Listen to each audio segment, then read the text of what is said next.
দর্শক স্বাগত আমাদের নিয়মিত আয়োজন সংবাদ সংলাপে আপনাদের সঙ্গে আছি আমি ইসমাইল হোসেন জুয়েল। আমরা যে দিনটি পার করে এলাম অর্থাৎ 28 সেপ্টেম্বর আমাদের জাতীয় জীবনের একটা উৎসবের দিন তো বটে, গুরুত্বপূর্ণ দিনও। কারণ 1947 সালের এই দিনে জন্ম নিয়েছিলেন বঙ্গবন্ধু কন্যা, আমাদের জাতির জনকের কন্যা, বর্তমান প্রধানমন্ত্রী শেখ হাসিনা। স্বাধীনতা সুবর্ণ জয়ন্তীতে যার নেতৃত্বে বাংলাদেশ আজ উন্নয়নের রোল মডেল এবং আমাদের যে বাংলাদেশ নামক দেশটির যে অগ্রযাত্রা এবং বিশ্বের বুকে মাথা তুলে দাঁড়ানো, সব কিছু মিলিয়ে তার সামনের সারিতে থেকে যিনি নেতৃত্ব দিচ্ছেন তিনি শেখ হাসিনা। 74 পার হয়ে 75-এ পা দিয়েছেন তিনি।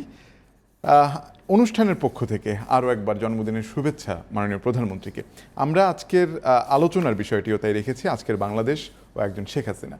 এই আলোচনায় অংশ নিতে অনলাইনে যারা যুক্ত আছেন আমার সঙ্গে আছেন শরীফুজ্জামান শরীফ, সাবেক সভাপতি বাংলাদেশ ছাত্র ইউনিয়ন, আছেন আওয়ামী লীগ নেতা রাশিক রহমান এবং আছেন সিনিয়র সাংবাদিক সেলিম উমরাও খান। আপনাদের তিনজনকেই স্বাগত।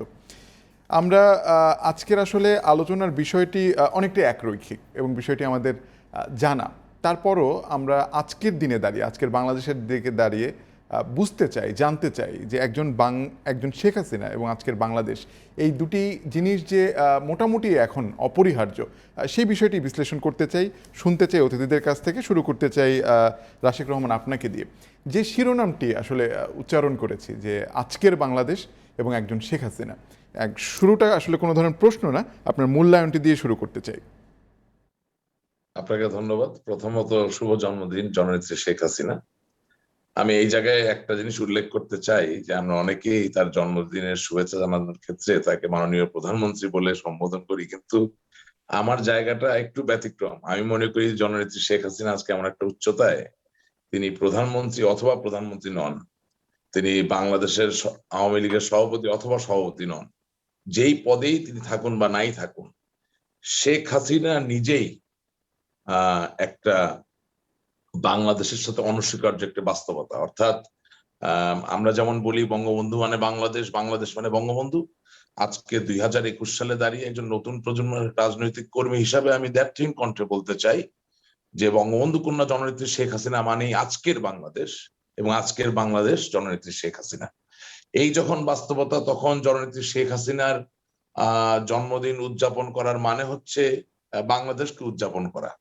এবং আপনি যে কথাটা বলেছেন সেই জায়গায় আমি এইভাবে যেতে চাই যে আপনি জানেন যে 1971 সালের স্বাধীনতা যুদ্ধের পরে এই দেশ যখন স্বাধীন হলো, তখন বঙ্গবন্ধু শেখ মুজিবুর রহমান সমস্ত বিশ্বের শোষিত, নিষ্পেষিত, লাঞ্ছিত জনগণের পক্ষে নন অ্যালাইড মুভমেন্ট, যেটাকে ন্যাম সম্মেলন বলে আখ্যায়িত করা হয়, সেই জায়গায় কিন্তু তার একটা প্রশংসনীয় অবস্থান ছিল। এবং আজকে জননেত্রী শেখ হাসিনার 75তম জন্মদিবসে তিনি যখন জাতিসংঘে পরপর 13 বার, সর্বমোট 18 বার অংশগ্রহণ করলেন এবং সমস্ত বিশ্বব্যাপী প্রত্যেকটি জাতিসংঘের সদস্যের উদ্দেশ্যে তিনি যখন বক্তব্য দিলেন, সেই বক্তব্য যদি আপনি বিশ্লেষণ করেন তাহলে আপনি দেখবেন যে তার পলিটিক্স অফ ইনক্লুসিভনেস, তার যে রাজনীতি মানুষকে সম্পৃক্ত করার এবং মানুষকে নিয়ে এগিয়ে যাওয়ার, এটা তার এই বক্তৃতা খুব সুন্দরভাবে প্রকাশিত এবং পরিষ্কার হয়েছে। এবং আপনি দেখবেন যে বাংলাদেশের যে বাস্তবতা, সেই বাস্তবতা শুধুমাত্র আমাদের জন্য তা নয়, পৃথিবীর অনেক জায়গায় একই বাস্তবতা বিরাজমান। সেই বাস্তবতাগুলোকে ফুটিয়ে তুলে তিনি যে 6টা দফা উপস্থাপন করেছেন, তার থেকে তিনি যে একজন অসম্ভব মানবিক, দরদি, মাতৃসুলভ, একই সাথে গণতান্ত্রিক দূরদর্শী একজন নেত্রী, এটাই প্রকাশিত হয়েছে। এবং সবচেয়ে বড় কথা যে তার এই 75তম জন্মদিবসে আমি আল্লাহ তাআলার কাছে সত্যিকার অর্থে শুকরিয়া আদায় করি, এই যে করোনা ভাইরাসের মহামারীর মধ্য দিয়ে আমরা আসলাম এবং এত জ্ঞানী, গুণী, প্রথিতযশা, আমাদের ভালোবাসা শ্রদ্ধার মানুষদেরকে আমরা হারালাম। নিকট দূর আত্মীয়, বন্ধু বান্ধব প্রত্যেকে কম বেশি আক্রান্ত হয়েছেন। আল্লাহ জননেত্রী শেখ হাসিনাকে রক্ষা করেছেন, কিন্তু সবচেয়ে বড় কথা তিনি ধৈর্যের সাথে, প্রজ্ঞার সাথে এই 17 কোটি মানুষের দেশ, যেখানে যে কোনো সিদ্ধান্তই বাস্তবায়ন করাটাই একটা চ্যালেঞ্জ, সেই জায়গায় তিনি এই করোনাকালীন সময় যে ব্যবস্থাপনার মধ্যে দিয়ে দেশকে আজকে এই জায়গাটায় নিয়ে এসেছেন, তার জন্য আমি তার প্রতি কৃতজ্ঞ এবং আল্লাহ তাআলার কাছে কৃতজ্ঞ যে তিনি তাকে সুস্থ রেখেছেন। আর আরেকটা জিনিস বলতে চাই যে তার এই জন্মদিবস কে শুধুমাত্র জন্মদিবস হলে হিসেবে দেখলে হবে না। আমি গতকালকেও একটা অনুষ্ঠানে বলেছিলাম, হয়তোবা সেলিম ভাই আমার সাথে একমত হতে পারেন, যে আমি আমার কিশোরকালে আমার সৌভাগ্য আমার বাবা মার সাথে অনেক দেশে আমি বেড়াতে যেতে পেরেছিলাম, এবং সেই সময় সিঙ্গাপুরের মতো একটা দেশ, সেই দেশেও গিয়ে যখন বাংলাদেশ বলতাম তারা বাংলাদেশ চিনতো না, বলতে এটা কোথায়। অনেক ইনিয়ে বিনিয়ে এটা ভারতের পাশের একটা দেশ, প্রতিবেশী দেশ, কাছে ভারতের, এসব বলে পরিচয়টা দিতে হতো। আজকে আমি সগর্বে বলতে চাই যে আপনার এই অনুষ্ঠানে আমি এখন মার্কিন যুক্তরাষ্ট্র থেকে সংযুক্ত হয়েছি। আমি আমার ব্যবসায়িক কাজে উত্তর আমেরিকা এবং দক্ষিণ আমেরিকা এই দুই জায়গায় বেশ কিছুদিন অবস্থান করেছিলাম, এবং গর্বের সাথে আজ বলতে চাই এই জন্মদিনের দিনে, এই মহৎ সুন্দর দিনে, যে আজকে কলম্বিয়ার মতো একটা দেশ যেটা মোটামুটি এশিয়ার সাথে ডিসকানেক্টেড, সেই দেশে গিয়েও আপনি যে বাংলাদেশ বলেন, তারা বাংলাদেশকে চেনে, এবং তারা বাংলাদেশকে চিনে পৃথিবীর অন্যতম দ্রুততম গতিতে এগিয়ে যাওয়া অর্থনৈতিক একটি সত্তা হিসাবে। এটা সত্যি গর্বের বিষয়, এবং এটা বঙ্গবন্ধু কন্যা জননেত্রী শেখ হাসিনা অর্জন।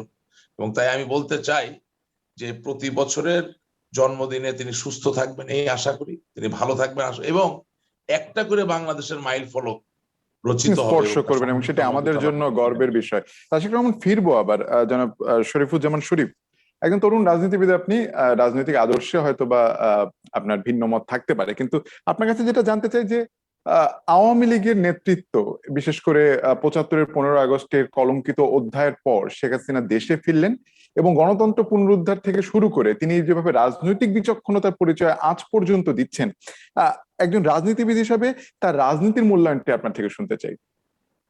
আপনাকে ধন্যবাদ, দর্শক শ্রোতাদেরকে ধন্যবাদ, অন্য যে আলোচক যারা আছেন তাদেরকে শুভেচ্ছা।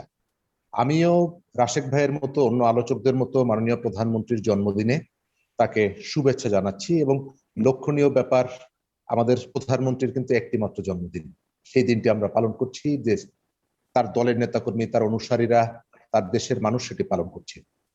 আমি এর ভেতর থেকে কি বলেছি আপনি নিশ্চয়ই বুঝতে পেরেছেন। আমরা এখানে আলোচনাটি করব প্রধানমন্ত্রীর রাজনৈতিক জীবন নিয়ে। তিনি, তার সব থেকে বড় পরিচয়, তিনি একজন রাজনীতিবিদ, তিনি একজন রাজনীতিবিদের কন্যা, এবং একই সাথে বাংলাদেশের যে সমস্ত পলিটিশিয়ান তার সময়ের সামনের বড় বড় পাথরগুলোকে সরিয়ে রেখে এগিয়ে যাওয়ার চেষ্টা করছেন বলে আমরা শুনি, তার মধ্যে শেখ হাসিনার নামটি সবার আগে আসে, যিনি একাধিকবার ঘাতকের বুলেটের নিশানা হয়েছেন, এবং তিনি এখন পর্যন্ত তার দলের নেতৃত্ব দিচ্ছেন এবং আমাদের জাতির প্রতিনিধিত্ব করছেন। শেখ হাসিনার সব থেকে গুরুত্বপূর্ণ যে জায়গাটি আমার চোখে ধরা পড়ে, সেটি হলো যে তিনি আমাদেরকে ইতিহাসের কতগুলো দায় মুক্তির সুযোগ করে দিয়েছেন। আপনি জানেন যে 1971 সালের মুক্তিযুদ্ধের মধ্য দিয়ে যে বাংলাদেশ আমরা সৃষ্টি করেছিলাম, সেই বাংলাদেশ তার যাত্রাপথ থেকে বিচ্ছিন্ন হয়েছে, কখনো কখনো নিজের পথে ফিরে আসার চেষ্টা করেছে, কিন্তু বড় বড় যে দায়গুলো ছিল, সেই দায়গুলো মুক্তি দেওয়ার ক্ষেত্রে শেখ হাসিনা অনেক সময় সাহসী ভূমিকা রেখেছেন। কখনো কখনো নিজের দলের মধ্যে তাকে লড়াই করতে হয়েছে। আপনার মনে আছে তার একটি বিখ্যাত উক্তি, আমাকে ছাড়া আমার দলের সবাইকে কিনে নেওয়া যায়। তার এই উক্তির ভেতর থেকে আমার কাছে মনে হয় যে তিনি কখনো কখনো দলের ভেতরেও তাকে তার বিচক্ষণতা দিয়ে, তার সাহস দিয়ে লড়াই করে এগিয়ে যেতে হয়েছে। আমি এই জায়গাটিতে আপনি যেখান থেকে সূচনাটি করেছেন, আমি মনে করি যে এখানে ব্যক্তি হিসাবে, নেতা হিসাবে তার যেমন সাহসিকতার পূর্ণ ভূমিকা যেমন আছে, জীবনকে বাজি রেখে তিনি যেমন লড়াই করছেন, আবার কোনো কোনো জায়গায় ব্যক্তি হিসাবে তার শাসনামলেও কতগুলো জায়গা আছে যে জায়গাগুলো নিয়ে যথেষ্ট আলোচনা করা যায়। আমি প্রথমত গুরুত্ব দিব তার এই সময়কালে একজন নেতা হিসাবে তিনি স্বল্প সময়ের মধ্যে একটি বিরাট দলের যেমন ঐক্যের প্রতীক হতে পেরেছেন, একটি বিরাট দলকে যিনি সংগঠিত করতে পেরেছেন, এর ভেতর থেকে তার বিপুল রাজনৈতিক প্রজ্ঞা, রাজনৈতিক দক্ষতা, এটি খুবই গুরুত্বপূর্ণ। যে পরিস্থিতির ভেতর থেকে তিনি আওয়ামী লীগের দায়িত্ব নিয়েছিলেন, তার সময়কালে নানা রকমের বিরোধিতা প্রকাশ্যে না থাকলেও গোপনে ছিল, এবং পরবর্তীকালে আপনি জানেন যে 1/11 পরেও তাকে তার দলের থেকে, তার রাজনীতির থেকে সরিয়ে দেওয়ার চেষ্টা ছিল, এবং সেটি যারা সেই সময়ে দায়িত্বে ছিলেন, রাষ্ট্রীয় ক্ষমতায় ছিলেন, তারা যেমন চেষ্টা করেছেন, আবার তার দলের ভেতর থেকেও সেই চেষ্টাটি ছিল। সবগুলিকে তিনি পায়ে মারিয়ে এগিয়ে যাওয়ার চেষ্টা করছেন, এগিয়ে নিচ্ছেন। এবং ওই যে জায়গাটি বললাম, কোনো জায়গায় ব্যক্তি হিসাবে আমরা কারো আলোচনা করতে গিয়ে আমি মনে করি যে শতভাগ সফল একজন মানুষকে পাওয়াটা অনেক সময় দুষ্কর হয়ে যায়। আমাদের এখানে এই যে নতুন বাংলাদেশের কথা আমরা বলছি, এই বাংলাদেশের যদি সফলতার সম্পূর্ণ দায়টুকু আপনি তাকে দিতে চান, তাহলে এখানে যদি কোনো ব্যর্থতা থাকে, নিশ্চয়ই সেই দায়টিও তার উপর দিয়েই, তার হাত থেকেই সেই দায়গুলোকে আমরা মুক্ত করতে চাই। বাংলাদেশের শেখ হাসিনার নামের সাথে বাংলাদেশের গণতান্ত্রিক আন্দোলনের একটি অঙ্গাঙ্গী সম্পর্ক আছে। গণতান্ত্রিক আন্দোলনে, বিশেষ করে এরশাদ বিরোধী আন্দোলন এবং তার আগের জিয়াউর রহমানের শাসনকালে মানুষের যে মুক্তির যে সংগ্রাম, সেই সংগ্রামে তার যে ভূমিকাটি ছিল, সাহসী ভূমিকাটি ছিল, এবং মানুষের অধিকার প্রতিষ্ঠার জন্য তার যে আপোষহীনতা ছিল। আমরা চট্টগ্রামের লালদিঘিতে দেখেছি তাকে হত্যার জন্য চেষ্টা করা, কিন্তু পরবর্তীকালে আমি যদি নির্দ্বিধায় বলতে পারি, আমাদের সেই ধারাবাহিকতা, মানুষের অধিকারের সেই জায়গাটি কখনো কখনো ব্যত্যয় ঘটেছে। সুতরাং এই জায়গাটিতে আমি তার রাজনৈতিক জীবনের সফলতার গল্পগুলো যেমন আমি আমার প্রজন্মের কাছে শোনাবো, একই সাথে আমরা যে জায়গাগুলিকে যেতে পারিনি, যে জায়গাগুলিতে তার সামনে থেকে নেতৃত্ব দেওয়ার প্রত্যাশা আমাদের ছিল, সেই প্রত্যাশাটা আমাদের এখনো থাকবে। যে কাজগুলি আমাদের এখানে হয়নি, সেই কাজগুলি যাতে সম্পন্ন হয়, তার হাত দিয়ে হয়। সেই জনাব শরীফুজ্জামান শরীফ, ধন্যবাদ। সেলিম উমরাও খান, আমরা শুনছিলাম রাশেক রহমান বলছিলেন যে বিশ্বে যখন তিনি উত্তর আমেরিকা কিংবা দক্ষিণ আমেরিকা, কলম্বিয়ার মতো দেশে আজকে বাংলাদেশকে যখন চেনে, তখন আসলে বাংলাদেশের নামটির সঙ্গে শেখ হাসিনার নামটিও আমাদের জন্য একটি ব্র্যান্ড হয়ে দাঁড়িয়েছে আন্তর্জাতিক অঙ্গনে। এই যে ব্র্যান্ড হয়ে ওঠা এবং বাংলাদেশকে আন্তর্জাতিক অঙ্গনে মাথা তুলে দাঁড়াবার যেই সাহসটি দেখানো, পথটি দেখানো, বিশেষ করে আমরা তো জানি যে তলাবিহীন ঝুড়ি বলে এক সময় পশ্চিমা বিশ্ব বাংলাদেশকে যেভাবে হেয় করেছিল, সেই বাংলাদেশ, এই বাংলাদেশ এবং একজন শেখ হাসিনা, আপনার মূল্যায়ন? ধন্যবাদ আপনাকে আজকের আলোচনার জন্য, আলোচনা অনুষ্ঠানে আমাকে ডাকবার জন্য। প্রথমে অভিবাদন জানাই বঙ্গবন্ধু কন্যা জননেত্রী 75তম জন্মদিন। বারবার অভিবাদন।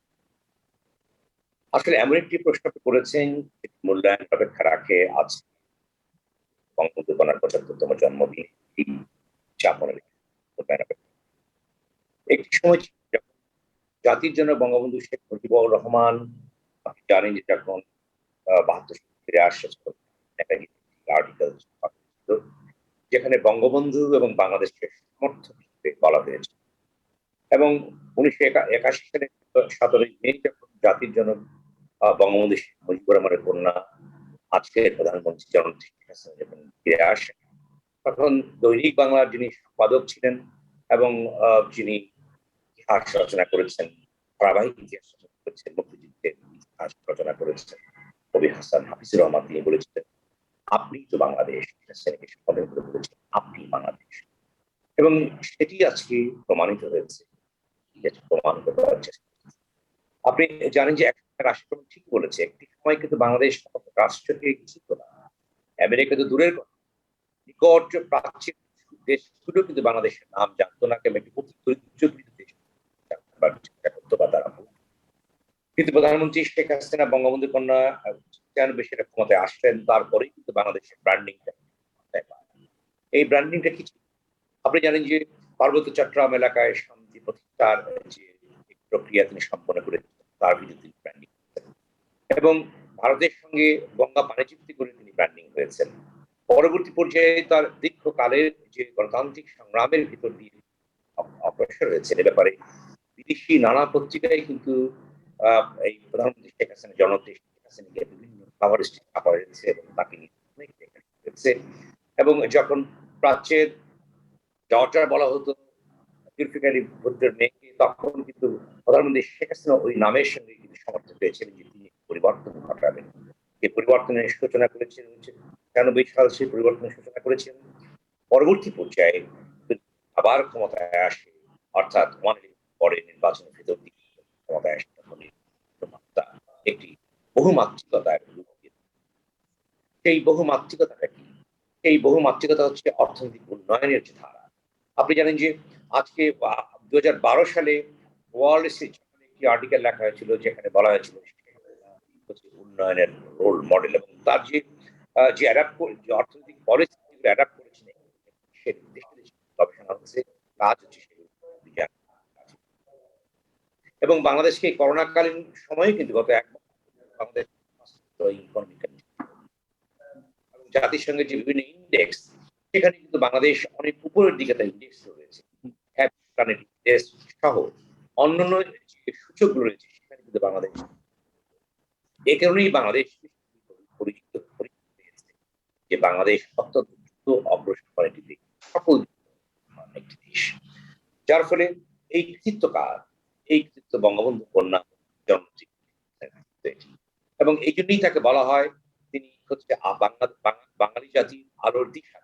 অর্থাৎ 1975 সালে জাতির জনককে যখন 15 আগস্ট তার সপরিবারে নিশ্চিতভাবে হত্যা করা হলো, তখন তারপরে যে অন্ধকারাচ্ছন্ন হয়েছিল বাঙালি জাতি, এবং বাংলাদেশের স্বাধীনতার যে চেতনা যেটি পরিণত হয়েছে, বাংলাদেশের সংবিধান থেকে যে মূলনীতিগুলো, ধর্মনিরপেক্ষতার মূলনীতি বা অন্যান্য বিষয়গুলিকে যে অর্থাৎ নির্বাসন পাঠানো হয়েছিল, এই বঙ্গবন্ধু কন্যা শেখ হাসিনা ক্ষমতা নেওয়ার পর কিংবা তার দীর্ঘ 1981 সালের 17ই মে বাংলাদেশ প্রবেশ করেছেন, তারপর থেকে দীর্ঘ গণতান্ত্রিক যে আন্দোলন তিনি করেছেন, স্বৈরাচার বিরোধী আন্দোলন করে করেছেন, এবং সাম্প্রদায়িকতার বিরুদ্ধে তিনি আন্দোলন করেছেন, আন্দোলনের ভিতর দিয়ে কিন্তু বাংলাদেশ জায়গায় এই জন্যই বাংলাদেশ আজকে যে বিশ্বে মাথা উঁচু করে দাঁড়িয়েছে, সকল দেশ বাংলাদেশ ভিন্নভাবে যে মূল্যায়ন করে, তার হচ্ছে বঙ্গবন্ধু কন্যা। ধন্যবাদ সেলিম উমরাও খান। আমরা আবার ফিরবো, দুইজন তরুণ নেতা আছেন, আমি এই প্রসঙ্গে না একটু জানার চেষ্টা করি। সেটা হচ্ছে যে একটা সময় আমরা এই কথা প্রসঙ্গে যে যেহেতু বাংলাদেশ আজ বিশ্বের বুকে যেভাবে মাথা উঁচু করে দাঁড়িয়েছে, আমরা যদি ধরি পদ্মা সেতুর কথা, যে নিজস্ব অর্থায়নে এত বড় একটা সেতু করা, সেটি হয়তোবা যদি আজকে থেকে কিছু বছর আগেও যাই, অর্থাৎ যে সময়টার কথা আমরা বলি যে বাংলাদেশকে ভিন্ন ধারায় প্রবাহিত করা, কিংবা ওই অর্থনৈতিক সক্ষমতা চিন্তাটি করার সাহস যখন ছিল না, সেখান থেকে আজকে কিন্তু আমরা করে ফেলেছি। আমরা আজকে বিশ্ব ব্যাংকের চোখ রাঙানি বলি কিংবা অন্য বিভিন্ন ষড়যন্ত্রকে কাটিয়ে আবারও নিজস্ব অর্থায়নে, আমি পদ্মা সেতুটি একটা উদাহরণ হিসেবে নিচ্ছি এই কারণে যে আমাদের সক্ষমতার জায়গাটি, সাহস করার জায়গাটি, এটি যে তৈরি করেছেন শেখ হাসিনা, সেটি আসলে তরুণ নেতা হিসেবে রাশিক রহমান এবং শরীফুজ্জামান শরীফ আপনাদেরকে কেমন ভাবে অনুপ্রাণিত করে? মানে একটা সময় তো আপনারা যখন আরো তরুণ ছিলেন কিংবা কিশোর যুবক ছিলেন, তখন যেভাবে বাংলাদেশের সাহস দেখেছেন এবং আজকে যেভাবে বাংলাদেশের সাহস দেখছেন, সেই হিসাবে আপনারা আসলে শেখ হাসিনার মাধ্যমে সাহসী হয়ে ওঠেন কিনা? আপনাকে ধন্যবাদ। আপনি একেবারে মনের ভিতরে আমার যে প্রশ্নটা সবসময় ঘুরে এই ধরনের একটা প্রশ্ন করেছেন। প্রথম কথা হচ্ছে যে আমি 2001 থেকে 2006 সাল যে জামাত বিএনপির শাসনামল ছিল, সেই জায়গাটাকে রেফারেন্স হিসেবে আমার এই জায়গায় কথাটা শুরু করতে চাই। আপনি কাউকে কেন নেতা মানবেন বা কেন একজন ব্যক্তি আপনার নেতা হবেন? তিনি যদি শিক্ষিত না হন, তিনি যদি জ্ঞানী না হন, তিনি যদি পারঙ্গম না হন, তিনি যদি সৎ না হন, সাহসী না হন, তাছাড়া তার নেতা হওয়ার কোনো যোগ্যতা আছে বলে তা আমি আর যাই হোক মনে করি না। এই কথাটা এই কারণে বলছি যে বাংলাদেশ কি হঠাৎ করে তেলের খনির উপরে ভেসে আছে? বাংলাদেশে কি হঠাৎ করে আমরা সোনার খনি পেয়ে গেছি? বাংলাদেশকে কি বাইরে থেকে কোনো দেশ এসে হঠাৎ করে অনেক ধন সম্পদ দিয়ে গেছে? তা তো নয়। বাস্তবতা হচ্ছে বঙ্গবন্ধু কন্যা জননেত্রী শেখ হাসিনা বঙ্গবন্ধুর কন্যা সত্য, পাশাপাশি তিনি যে অর্থনৈতিক ব্যবস্থাপনার উপরে তার পারঙ্গম, তার যে সক্ষমতা দেখাতে পেরেছেন, সেই জন্য আজকে বাংলাদেশ এই জায়গায়, সেই জন্য তিনি আজকে এই জায়গায়। এবং নতুন প্রজন্মের একজন রাজনৈতিক কর্মী হিসাবে আমার জন্য তার নেতৃত্বটা যে বড্ড প্রাকৃতিক, এটা প্রান্তর থেকে প্রান্তরে, মাঠ থেকে ময়দানে বলাটা খুব সহজ। কারণ হচ্ছে দেখেন, অর্থনীতির একটা ধারণা আছে, এটাকে বলা হয় প্রোডাকশন পসিবিলিটি ফ্রন্টিয়ার, অর্থাৎ উৎপাদন সম্ভাবনার সীমারেখা। তো বাংলাদেশ 55,598 বর্গ মাইলের দেশ, এটা 1971 সালেও যেমন সত্য ছিল, 2021 সালেও তেমনই সত্যি। আমার তো আর এই ভৌগোলিক সীমারেখা হঠাৎ করে বেড়ে যায়নি। হ্যাঁ, অবশ্যই বঙ্গোপসাগর বিজয়ের মধ্যে দিয়ে কিছুটা বেড়েছে সত্য, কিন্তু যেই অর্জনের কথা আপনি বললেন যে পদ্মা সেতুর মতো একটা স্থাপনা, অবকাঠামো, পদ্মা সেতুর মতো আরো মেগা প্রকল্প যেগুলো আমরা অনায়াসেই করতে পারছি, সেটা আসল রহস্যটা কি? আসল রহস্যটা হচ্ছে যে জননেত্রী শেখ হাসিনা একজন সৎ, নির্ভীক, জ্ঞানী মানুষ। নেতা হওয়ার জন্য প্রিডমিনেন্টলি যেই জিনিসগুলো প্রয়োজন সেগুলো তার ভিতরে নিহিত আছে, এবং তিনি তার চর্চা করেন এবং তিনি তার মূল্য দেন। ব্যাপারটা হচ্ছে যে আমার দেশের সবচেয়ে বড় দৈন্যদশা যেটা হয়েছিল, আমার নাম বলতে কোনো অসুবিধা নেই, তারেক জিয়ার মতো একজন লোক লেখাপড়া জানে না, তারে আমরা নেতা বানানোর জন্য বসেছিলাম। এই দেশে কিছু জ্ঞান পাপী আছে, তারা চেষ্টা করে সব করার জন্য। খালেদা জিয়ার মতো একজন মানুষ, হ্যাঁ, জিয়াউর রহমানের স্ত্রী ছিল, প্রধানমন্ত্রী হয়েছে, কিন্তু তার তো দেশ পরিচালনায় কোনো সক্ষমতা নাই, তার অর্থনৈতিক ব্যবস্থাপনায় কোনো সক্ষমতা নাই। এবং সবচেয়ে বড় কথা, বাংলাদেশ এমন একটা সংবেদনশীল দেশ, বাংলাদেশের সমস্যাগুলো এত মাত্রার, ত্রিমাত্রিক, চতুর্মাত্রিক, পঞ্চমাত্রিক, এবং বাংলাদেশের এত জটিল জটিল সব এক একটা সমস্যা। এই সমস্যাকে যদি আপনি হৃদয়ঙ্গম না করেন, অনুধাবন না করেন, আপনার উপলব্ধিতে যদি না নেন, আপনার অনুভূতি যদি শানিত না হয়, আপনি কোনোদিনও বাংলাদেশকে সামনের দিকে নিতে পারবেন না। বঙ্গবন্ধু কন্যা জননেত্রী শেখ হাসিনার তপস্যা তার সমস্ত রাজনৈতিক জীবনে আমি যেটা দেখি, আমি বিশ্বাস করি আপনারাও তাই দেখেন, যে তিনি কিন্তু মানুষের মন, মানুষের সক্ষমতা, এই দেশের প্রকার প্রকৃতি, জলবায়ু প্রত্যেকের সাথে একটা অনন্য সম্বন্ধ স্থাপন করে বঙ্গবন্ধুর মতোই তিনি এই দেশের সাথে একাকার হয়ে আছেন। এই লাইনটাতেই মনে হয় রাশিক রহমান, এই লাইনটাতেই মনে হয় পরিষ্কার। আমরা যেহেতু বিরতিতে যাব, শরীফুজ্জামান শরীফ, যেহেতু প্রশ্নটা আপনার দিকেও ছিল যে একজন তরুণ নেতা হিসেবে আপনাকে কিভাবে শেখ হাসিনা সাহসী করে, 1 মিনিট বলবেন, তারপর একটা বিরতি নেব। এই জায়গাটায় লিডারশিপকে কখনো কখনো ঝুঁকি নিতে হয়, লিডারশিপকে ভিশনারি হতে হয়। আমরা অনেক জায়গায় প্রধানমন্ত্রী শেখ হাসিনার মধ্যে এই জিনিসগুলোকে দেখি। পদ্মা সেতু নির্মাণের যে ঝুঁকিটা, সেটি আমাদেরকে আত্মবিশ্বাসী করেছে। পদ্মা সেতু নির্মাণের যে সিদ্ধান্ত, সেটি আমাদের মর্যাদাকে বাড়িয়ে দিয়েছে।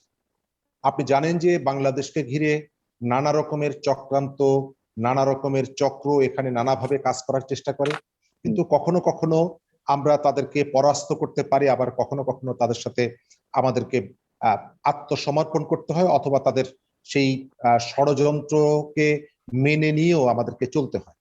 পদ্মা সেতুর যে বিষয়টি বলেছেন, সেটি খুবই গুরুত্বপূর্ণ। এটিকে জাতি হিসাবে, মর্যাদার প্রতীক হিসাবে মাথা তুলে দাঁড়াতে একটি বড় উদাহরণ।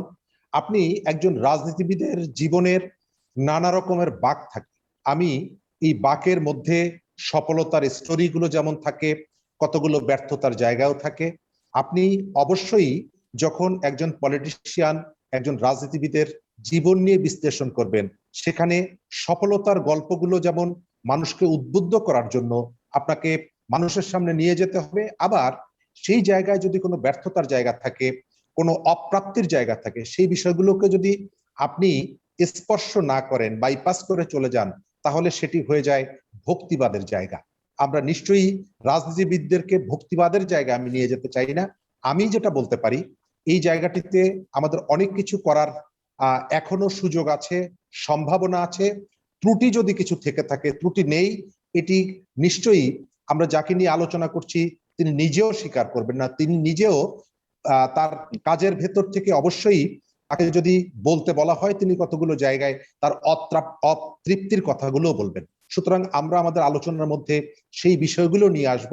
একই সাথে প্রত্যাশা করব তার হাত ধরে তিনি যেহেতু নেতৃত্ব দিচ্ছেন, অথবা তার নেতৃত্বে সেই সমস্যাগুলো সমাধান করার জন্য সমাধান হবে অনেকটা স্পষ্ট। শরীফুজ্জামান শরীফ, একটা বিরতি নেই, আমরা বিরতির পর সেলিম উমরা খান আপনার কাছে ফিরবো। ছোট নিচ্ছি।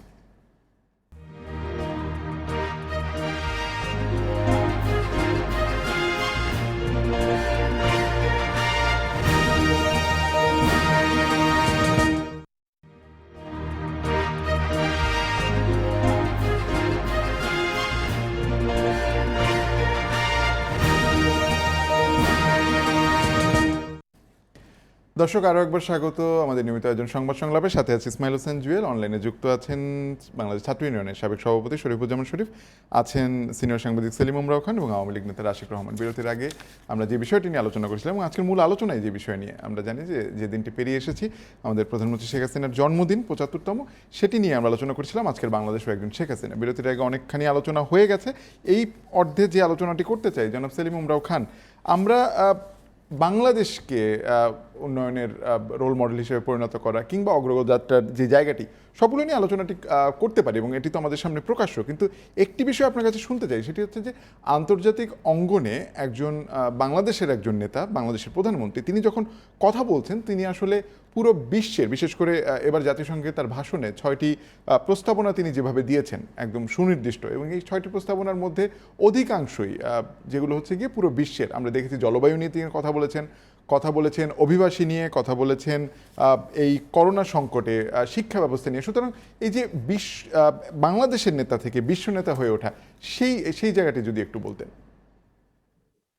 চমৎকার প্রশ্ন করেছেন। আসলে বঙ্গবন্ধু কন্যা শেখ হাসিনা কিন্তু দেশের গণ্ডি পেরিয়ে, প্রান্ত ছাড়িয়ে কিন্তু বিশ্ব নেতায় পরিণত হয়েছেন, বেশ কবছর আগেই পরিণত হয়েছেন। এবং সেই পরিণত হওয়ার যে প্রেক্ষাপটটি, সেটি হচ্ছে একটি ধারাবাহিক প্রেক্ষাপট। যখন 1/11-এর পরে যখন তিনি ক্ষমতায় আসীন হলেন, অর্থাৎ নির্বাচনের ভেতর দিয়ে যখন তিনি ক্ষমতায় আসলেন, তখন বাংলাদেশ নিয়ে কিন্তু আলোচনা ছিল না এতটা। অর্থাৎ তিনি যে অর্থনৈতিক কর্মকাণ্ড করলেন, এবং আপনি জানেন যে তার যে পরিকল্পনাগুলো ছিল এবং যে যে লক্ষ্যগুলো তিনি অর্জন করেছেন, সবচেয়ে প্রশংসিত হয়েছে দারিদ্র্য বিমোচন। তিনি অ্যাকুইট প্রপার্টি লেভেলটাকে তিনি কমিয়ে এনেছেন একটি দিক। আর একটি দিক হচ্ছে যে তিনি যে গ্রোথ, যেটি জিডিপি গ্রোথ, তিনি 8%-এর কাছাকাছি নিয়ে গেছেন, যেটা চিন্তাও করা যায় না। ভারত আমাদের পার্শ্ববর্তী দেশ ভারত, সেখানেও চিন্তাও করা যায়নি। অন্যদিকে যে বিদ্যুৎ সেক্টর, স্বাস্থ্য খাত, প্রতিটি সেক্টরেই তিনি কিন্তু বিশাল একটি ভূমিকা রেখেছেন, যেটি ডেভেলপিং কান্ট্রিগুলি যে সূচক, সেই যখন পরপর বাংলাদেশটি এই পর্যায়ে যাওয়া শুরু করলো, তখনই কিন্তু তিনি আলোচনায় আসলেন এবং তাকে নিয়ে বেশ কভারেজটি হলো। আন্তর্জাতিক গণমাধ্যমে বঙ্গবন্ধু কন্যাকে নিয়ে নানা রকম ব্যাখ্যা বিশ্লেষণ শুরু হলো, এবং তখনই তিনি কথা বলা শুরু করলেন। বিশেষ করে যেহেতু তার রাষ্ট্র দর্শন, জাতির জনক কিংবা শেখ হাসিনার রাষ্ট্র দর্শন হচ্ছে সাধারণ মানুষের, অর্থাৎ নিপীড়িত মানুষের মুখে হাসি ফোটানোই কিন্তু তার প্রধান দর্শন। আপনি জানেন যে হাক থমাসের একটি বই ছিল, যেটি স্প্যানিশ সিভিল ওয়ারের সময় লেখা হয়েছিল, সেটি ছিল অর্ডিনারি পিপুল আর এক্সট্রাঅর্ডিনারি, জনসাধারণ অসাধারণ। অর্থাৎ জাতির জনক বঙ্গবন্ধু যেমন তার ভিত্তি ছিল জনগণ, তেমনি তারই যে সুযোগ্য কন্যা বঙ্গবন্ধু কন্যারও কিন্তু ভিত্তি হচ্ছে জনগণ, জনসম্পৃক্ততা, জনগণের কল্যাণ, দুঃখী মানুষের মুখে হাসি ফোটানো। এই যে রাষ্ট্র দর্শন, এই যে রাজনীতি দর্শনের যে ভিত্তি, এই ভিত্তির উপরে ভিত্তি করেই কিন্তু সারা পৃথিবীর মানুষকে, যারা নিপীড়িত নির্যাতিত মানুষগুলির কিন্তু মুক্তির পথ দেখাতে চেষ্টা করেছেন। এবার যে 6টি প্রস্তাবনার কথা আপনি বলেন, সেখানে দেখুন যে জলবায়ু পরিবর্তনের কথা বলেছেন। জলবায়ুর যে অবস্থা সারা বিশ্বব্যাপী ক্ষতিগ্রস্ত হচ্ছে কারা? সাধারণ মানুষ। আমাদের এখানে যে ঝড়গুলো হচ্ছে উপকূলীয় অঞ্চলে যারা ক্ষতিগ্রস্ত, তারা কি সাধারণ মানুষ। বিশ্বের দেশে দেশে প্রান্তে প্রান্তে যে মানুষগুলো ক্ষতিগ্রস্ত হচ্ছে, পরিবেশগত যে ক্ষতিগ্রস্ত হচ্ছে, সাধারণ মানুষ। সুতরাং সাধারণ মানুষের কথা মাথায় রেখেই তিনি যখন তার দর্শনগুলোকে, তার বক্তব্যগুলোকে প্রচার করা শুরু করলেন, তখন তিনি দেশের গণ্ডি ছাড়িয়ে, দেশের প্রান্ত ছাড়িয়ে তিনি আন্তর্জাতিক নেতায় পরিণত হলেন। এবং এখানেই হচ্ছে শেখ হাসিনার বিশিষ্টতা, যে তিনি একদিকে বঙ্গবন্ধু, যেমন বঙ্গবন্ধুকে আমরা বাংলাদেশ সমর্থক শব্দ বলি, এবং এখানে কোনো কোনো ক্ষেত্রে কিন্তু জাতির জন্য বঙ্গবন্ধু শেখ মুজিবুর রহমান কিন্তু অনেক সময় পাননি। কোনো কোনো ক্ষেত্রে কিন্তু তার কন্যা কিন্তু বেশ কিছু জায়গায় কিন্তু অতিক্রম করে গেছেন। এই হচ্ছে বিশিষ্টতা। এটা হয়তো অনেকেই অন্যভাবে নিতে পারে। জাতির জন্য বঙ্গবন্ধুর যে ধারাবাহিক ইতিহাস, সেটা 75 সাল পর্যন্ত ছিলেন, বাংলাদেশকে স্বাধীন করেছেন, একটি অত্যন্ত কণ্টকাকীর্ণ পথ ছিল, রক্তপিচ্ছির পথ ছিল। কিন্তু পরবর্তী পর্যায়ে শেখ হাসিনার যে প্রেক্ষাপট, সেটি হচ্ছে যে গণতন্ত্রকে পুনর্বাসন, অর্থাৎ গণতন্ত্রকে ইনস্টল করা, সাম্প্রদায়িক শক্তির বিরুদ্ধে, দানবীয় সাম্প্রদায়িক শক্তির বিরুদ্ধে লড়াই করা, অন্যদিকে সামরিক শাসনের বিরুদ্ধে লড়াই করা। এই বিষয়গুলোর বিরুদ্ধে থেকেই কিন্তু বাংলাদেশকে তিনি একটি ভিন্ন জায়গায় নিয়ে গেছেন, একটি লিবারেল ডেমোক্রেসির দিকে নিয়ে গেছেন, একটি উন্নয়নের রোল মডেল দিকে নিয়ে গেছেন। এবং দেখেন বাংলাদেশের মাথাপিছু আয়, একসময় আমরা অনেকেই জানি যে বাংলাদেশকে বলা হতো তলাবিহীন ঝুড়ি, কিন্তু সেটি এখন গল্পে পরিণত হচ্ছে, কোট আনকোট গল্প। কিন্তু আছে কোথায় আমরা গেছি, মাথাপিছু আয়ের পরিমাণ দেখেন। যার ফলে তিনি কিন্তু বাংলাদেশের ভিতরে তার এই যে কর্মকাণ্ড কিন্তু সীমাবদ্ধ নয়। তিনি কিন্তু বিভিন্ন জায়গায় যখন অর্থাৎ আন্তর্জাতিক পরিমণ্ডলে যখন তিনি ভাষণ দিচ্ছেন বা কথা বলছেন, তখন সারা বিশ্বের কথা বলছেন তিনি, ফিলিস্তিনের কথা বলছেন তিনি, মধ্যপ্রাচ্যের শান্তি সংকট নিয়ে কথা বলছেন তিনি কিন্তু মিয়ানমার নিয়ে কথা বলছেন। এই যে দেখুন যে মিয়ানমার 10 লাখ রোহিঙ্গা বাংলাদেশের জন্য প্রবেশ করলো, অর্থাৎ ঢুকলো, সেখানেও তিনি মানবতার নেত্রী হিসেবে পরিণত হলেন, হয়তো তিনি জায়গা নাও দিতে পারতেন। এই যে গ্লোবাল যে একটি চরিত্র, অর্থাৎ আন্তর্জাতিক পরিমণ্ডলে তিনি যে গ্লোবালাইজেশন হয়ে গেছে, শেখ হাসিনা কিন্তু আমাদের একার নেত্রী নন। এখন তিনি বাংলাদেশের একার সম্পদ নয়, বাঙালি জাতির একক সম্পদ পরিণত তিনি এখন নন।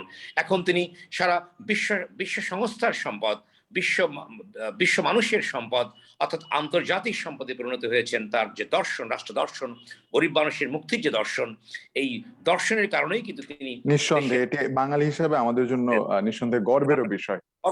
রাশেক রহমান এবং শরীফুজ্জামান শরীফ, দুজনের কাছেই আবারও মানে যেহেতু দুইজন তরুণ নেতা, একই ধরনের প্রশ্ন করতে চাই, যে দুইজনের দৃষ্টিতেই দেখতে চাই যে শেখ হাসিনার সামনের দিনের চ্যালেঞ্জ আসলে কি দেখেন। কারণ তিনি যেই যাত্রাটিতে আছেন এবং সেটি আসলে রাজনীতিবিদ হিসেবে, রাষ্ট্রনায়ক হিসেবে, তাতে সামনের দিনগুলোতে তার জন্য চ্যালেঞ্জ কি দেখেন?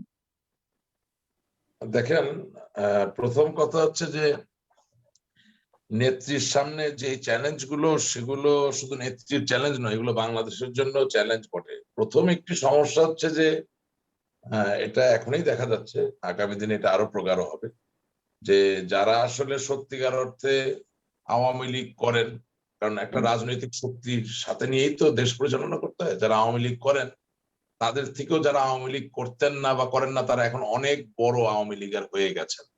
এই সমস্যাটা দিন দিন আরো প্রগাঢ় হবে এবং এটা একটা চ্যালেঞ্জ রূপে আবির্ভূত হচ্ছে। এটা গেল এক। 2 নাম্বার হচ্ছে, কিছুদিন আগে আপনি খেয়াল করেছেন যে মার্কিন যুক্তরাষ্ট্রে অবস্থান করা একজন তথাকথিত সাংবাদিক, যার কথোপকথন ফাঁস হয়েছে, তিনি দেখা যাচ্ছে তারেক জিয়া, খালেদা জিয়া, বিএনপির কাছ থেকে টাকা পয়সা নিয়ে বিভিন্ন সময় বিভিন্ন রকম অডিও ভিজুয়াল কন্টেন্ট তৈরি করে আমাদের আওয়ামী লীগের নেতৃত্ব, বিশেষত আমাদের আগামী দিনের ভবিষ্যৎ সজীব ওয়াজেদ জয় ভাইকে প্রশ্নবিদ্ধ করার চেষ্টায় লিপ্ত আছেন। তার মানে আমি বলতে চাচ্ছি যে আগামী দিনে এই গুজব নির্ভর রাজনীতি, মিথ্যা নির্ভর রাজনীতি, অপপ্রচার নির্ভর রাজনীতি, যেটার অন্যতম ধারক বাহক হচ্ছে সামাজিক যোগাযোগ মাধ্যম, সেটা আরো প্রগাঢ় হবে। আর 3 নাম্বার যেটা হচ্ছে যে বঙ্গবন্ধু কন্যা জননেত্রী শেখ হাসিনা, বলতেই হয় যে টমাস কুন নামে একজন বিজ্ঞানী ছিলেন, তিনি একটা বই লিখেছিলেন 1950-এর দশকে। বইটার নাম ছিল scientific structures of scientific revolution. অর্থাৎ বঙ্গবন্ধু এই বইতে বলা ছিল যে আপনি যখন বৈপ্লবিক কিছু করবেন তখন কাঠামোতে একটা পরিবর্তন আনতে হয়। তো বঙ্গবন্ধু কন্যা জননেত্রী শেখ হাসিনার সবচেয়ে বড় যে চ্যালেঞ্জটা ছিল, আছে এবং থাকবে, যেটা শরীফ ভাই একটু উল্লেখ করেছেন, আমি তাকে ধন্যবাদ দিতে চাই, সেটা হচ্ছে বাংলাদেশে বিচারহীনতাই ছিল একটা বাস্তবতা। বাংলাদেশে অন্যায় করে পার পেয়ে যাওয়াটাই ছিল একটা বাস্তবতা। বাংলাদেশে আপনি ভোট নিয়ে নির্বাচিত হবেন এবং তদুপরি জনগণের জন্য কিছু করবেন না, এটাই ছিল একটা নিষ্ঠুর বাস্তবতা। এই বাস্তবতাগুলোর কাঠামোকে তিনি আঘাত করে চুরমার করে দিয়ে একটা নতুন বাস্তবতা বাংলাদেশে উপহার দিয়েছেন। সেই বাস্তবতা হচ্ছে যে আপনি 50 বছর আগেও যদি হত্যাকাণ্ড করে থাকেন, অর্থাৎ 1971 সালে 30 লক্ষ মানুষকে হত্যা করে থাকেন, আপনি যদি কারো সম্ভ্রম লুটে নিয়ে থাকেন, আপনার বিচার হবে, আপনি বিচারের সম্মুখীন হবেন। আপনি জাতির জনককে 1975 সালে 1500 হত্যা করে যদি মনে করেন যে পার পেয়ে যাবেন, এটা ভুল, আপনার বিচার হবে, আপনার সাজা হবে।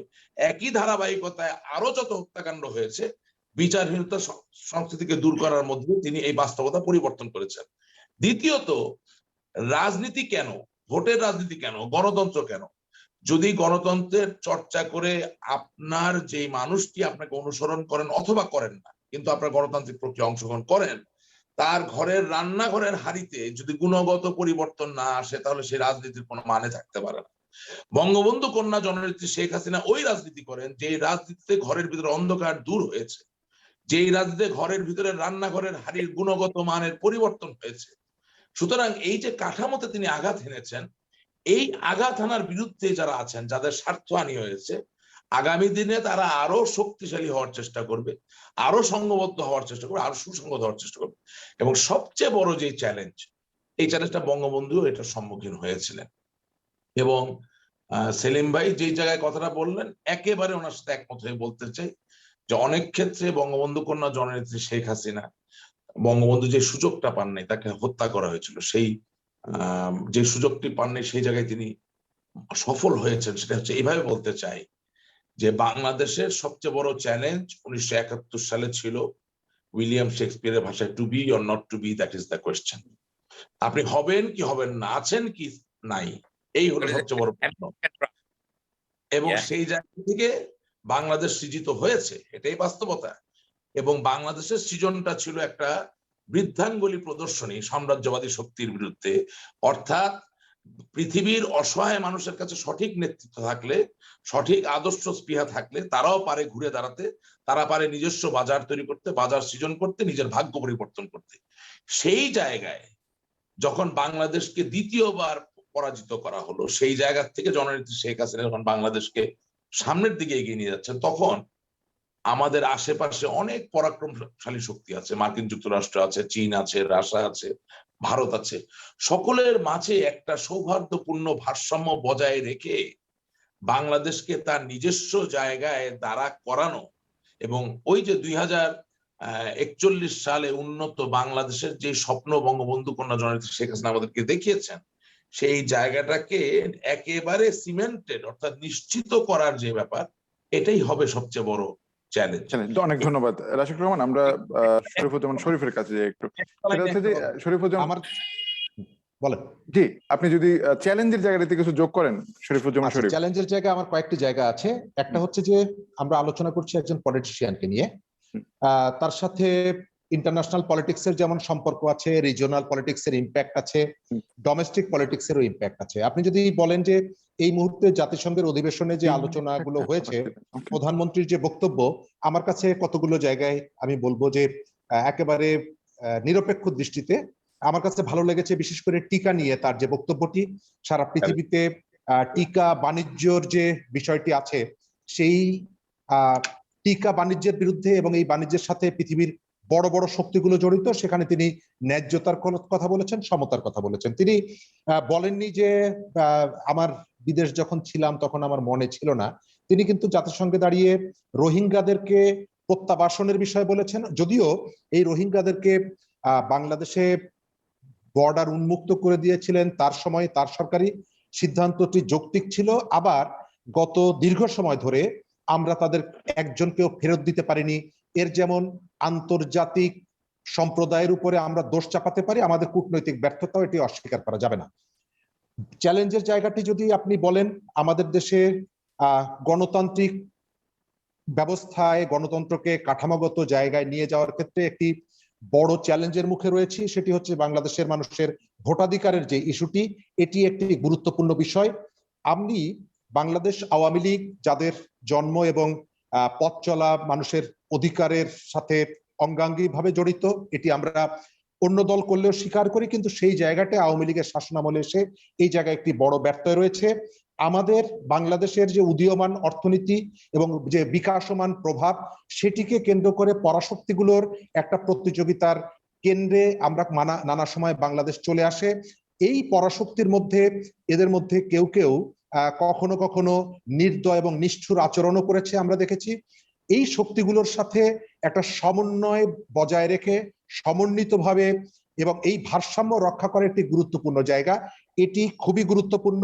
সিকিউরিটি এবং আমাদের অন্যান্য বিষয়ের কথা বিবেচনা করে আমাদের দেশের প্রতি প্রতিবেশীদের কখনো কখনো এমন কতগুলো আচরণ, যে আচরণগুলো আমাদেরকে ক্ষুব্ধ করে, বিক্ষুব্ধ করে প্রতিবেশী দেশের, এটিও একটি গুরুত্বপূর্ণ জায়গা।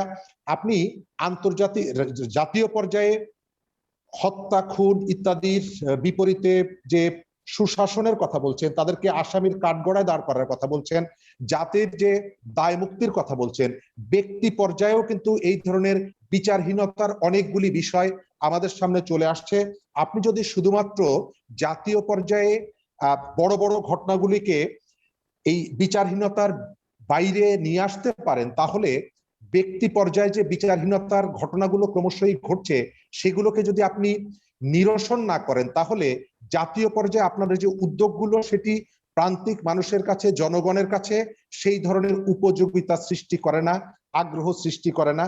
এই জায়গাটি আপনাকে গুরুত্বভাবে বিবেচনা এবং বিচার করতে হবে যে আমি রাজাকারের বিচার করলাম, আমি যুদ্ধ অপরাধীদের বিচার করলাম, আমি এখানে ৭৫ সালের হত্যাকাণ্ডের বিচার করলাম, ৩রা নভেম্বরের নিষ্ঠুর হত্যাকাণ্ডের বিচার করলাম, কিন্তু আপনি জুয়েল, আমি শরীফ, রাশেক রহমান, আমি পারিবারিকভাবে এই ধরনের কোন একটি ঘটনার মুখোমুখি হলাম, আমি সেই ঘটনার বিচার পেলাম না।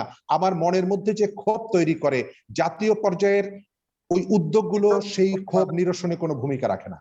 আমি ধন্যবাদ। আমরা মনে করি যে গণতন্ত্রকে যদি প্রাতিষ্ঠানিক রূপ দিতে হয়, মানুষের ভোটাধিকার নিয়ে যে প্রশ্নটি আছে এটি খুবই গুরুত্বপূর্ণ এবং আমরা একদম শেষের দিকে, শরীফুজ্জামান শরীফ, আমরা শেষটা করতে চাই, যেহেতু প্রধানমন্ত্রীর জন্মদিনটি আমরা মাত্র পেরিয়ে এলাম, সুতরাং আমরা চেষ্টা করতে চাই যে আমাদের রাজনীতিবিদ, প্রধানমন্ত্রী, রাষ্ট্রনায়ক এসবের বাইরে আসলে বঙ্গবন্ধু কন্যা বা ব্যক্তি শেখ হাসিনা, তাকে দেখি আমরা যে তিনি যখন কক্সবাজার যান, তিনি হঠাৎ করেই সমুদ্রে নেমে পা ভেজান, তিনি যখন গোপালগঞ্জে যান নাতিকে নিয়ে ভ্যানে তিনি তার সেই জন্মস্থানটি ঘুরে বেড়ান। এই যে শেখ হাসিনা, ব্যক্তি শেখ হাসিনা, যার ভিতরে আরোপিত কোনো কিছু নেই বললে চলে, এক ধরনের সরলতা কাজ করে, সেই ব্যক্তি শেখ হাসিনা সম্পর্কে এক মিনিট শুনে আমরা আজকের অনুষ্ঠানটি শেষ করতে চাই, জন্মদিনের এই আলোচনাটি শেষ করতে চাই। জনাব সেলিম উমরাও খান। ধন্যবাদ। আসলে অনেক কিছু বলবার ছিল, তারপরে আমি বলতে চাই যে বঙ্গবন্ধু কন্যার ৭৫তম জন্মদিনে আবার অভিবাদন জানাই। এবং এখানে একটু বলতে হয় যে যেটা রাশেক রহমান বলে, আমি ১ মিনিটেই বলবো, যে বলবার চেষ্টা করলেন যে বাংলাদেশের চ্যালেঞ্জগুলি কিন্তু শেখ হাসিনার চ্যালেঞ্জ। কারণ হাসান হাফিজুর রহমান বলেছেন যে শেখ হাসিনা আপনি তো বাংলাদেশ, সুতরাং বাংলাদেশের ব্যক্তিগত শেখ হাসিনার কোনো চ্যালেঞ্জ নেই, চ্যালেঞ্জ বাংলাদেশের চ্যালেঞ্জই শেখ হাসিনার চ্যালেঞ্জ। আমি রবার্ট ফ্রস্টের কবিতা দিয়ে শুরু করতে চাই, অর্থাৎ তিনি ৭৫-এ পা দিলেন। আমরা প্রত্যাশা করি উনি দীর্ঘজীবী হন, বাংলাদেশকে নেতৃত্ব দেন, কেন উনি বাঙালি জাতির বাতিঘর। আমি রবার্ট ফ্রস্টের সেই কবিতা দিয়ে শেষ করতে চাই, কারণ ওনার যে কর্মোদ্দীপনা, কর্মচঞ্চল যে প্রবাহ ওনার ভিতরে আছেন, অসাধারণ কর্মপ্রবাহ আছে। আমি রবার্ট ফ্রস্টের কথা কবিতার কথা মাঝে মধ্যে মনে পড়ে, যখন শেখ হাসিনার এত কর্মস্পৃহা দেখি।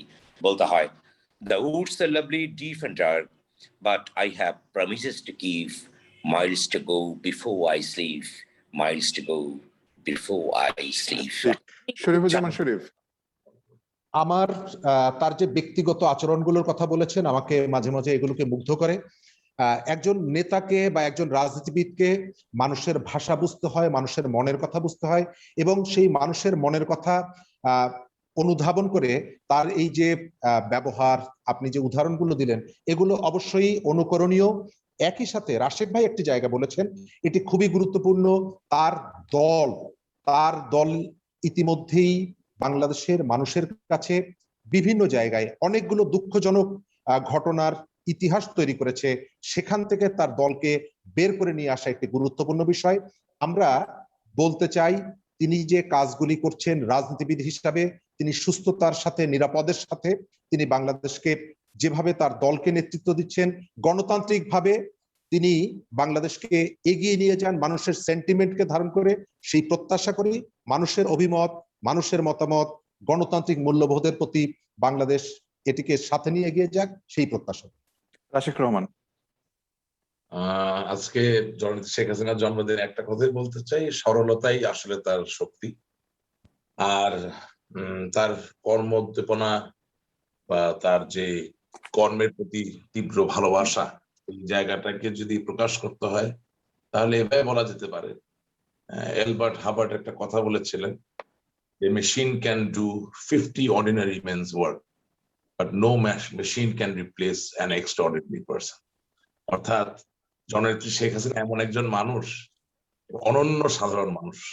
তার কাজ করার যে ক্ষমতা, তার কাজ করার যে ইচ্ছা, তার কর্মের প্রতি যে স্পৃহা কাজ করে, এবং বাংলাদেশকে গতিময় করার, গতিশীলতার ভিতরে নিয়ে যাওয়ার তার যে একটা অদম্য স্পৃহা কাজ করে, এটা আসলে অতুলনীয়। এবং আমি আজকের এই দিনে আল্লাহ তাআলার কাছে দোয়া করি তিনি 100 বছর বেঁচে থাকুক। আমাদের তাকে বড্ড বেশি প্রয়োজন। এবং সেলিম ভাই যে কথাটা বললেন সেটাই সত্য। আজকের বাংলাদেশ শেখ হাসিনা, শেখ হাসিনাই বাংলাদেশ। সুতরাং কোনো বিপর্যয় বা কোনো দুর্ঘটনা যদি হয়ে যায়, আমি মনে করি বাংলাদেশই বিপদগ্রস্ত হবে, বাংলাদেশই দুর্দশাগ্রস্ত হবে। সুতরাং আমাদের দুঃস্বপ্নেও আমাদের কোনোভাবে চিন্তা করা উচিত না।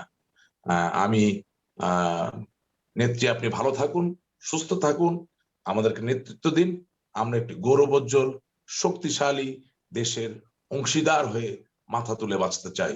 শুভ জন্মদিন জননেত্রী শেখ হাসিনা। শুভ জন্মদিন। আশিক রহমান, আপনাকে ধন্যবাদ। মোহাম্মদ সেলিম রহমান মোহাম্মদ। শরীফুজ্জামান শরীফ, আপনাদের দুজনকেও ধন্যবাদ। শেখ হাসিনা সম্পর্কে বলতে গেলে আসলে আজকে যে আলোচনাটি উঠে এসছে, একদিকে যেমন তার কর্মস্পৃহা, তেমনি তার সরলতার জায়গাতেই তার যে এক ধরনের আট পৌরে বাঙালিয়ানার জায়গা আছে, সব কিছু মিলিয়ে সাধারণ মানুষের এটি একেবারে নিঃসন্দেহ বাস্তবতা যে আজকের বাংলাদেশের অপরিহার্য নামটি শেখ হাসিনা। তিনি ভালো থাকুন, সুস্থ থাকুন এবং আরও একবার তাকে জন্মদিনের শুভেচ্ছা। আপনারাও সবাই ভালো থাকবেন, সুস্থ থাকবেন এবং স্বাস্থ্যবিধি মেনে চলবেন। সবাই ভালো থাকুন, শুভরাত্রি।